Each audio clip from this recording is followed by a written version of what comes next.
Скопје во колапс. Помина скоро една недела, а се уште нема официјална одлука за мостот Беласица. Мостот е затворен за моторни возила и пешаци, а истиот ги поврзува клучните точки во градот, односно на потек железничка станица кон трговскиот центар Истгейт. Професор доктор Горан Марковски, декан на Градежниот факултет во Скопје, за телевизија 24 вели дека овој процес ќе трае, бидејќи бара одговорност и висока стручност. Најпрво треба да се утврди колку од надворешната висока температура успеала да продре во бетонските пресеци и оттаму да се почне со анализа. Прво да се направи проценка на состојбата на мостовската конструкција, да се види степенот на нејзиното оштетување. Дека е оштетена е јасно, видливо и со голо око, но она што посебно загрижува и е сериозно е она што не може да се види со голо око, а тоа може да драстично да влие на носивоста на мостовската конструкција. Директорот на Центарот за управување со кризи Стојанче Ангелов посочи дека на потек е град Скопје.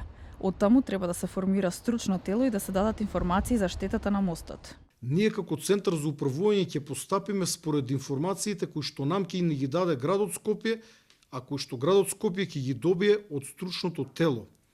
МВР може да ги испитува кои се причините за појава на пожарот, но тоа ирелевантно колкава е штетата.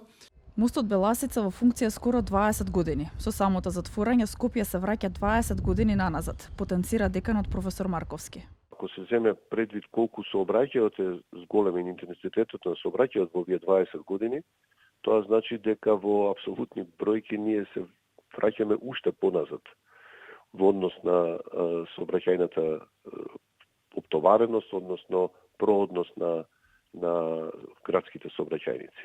Ќе биде сериозно во периодот што следува.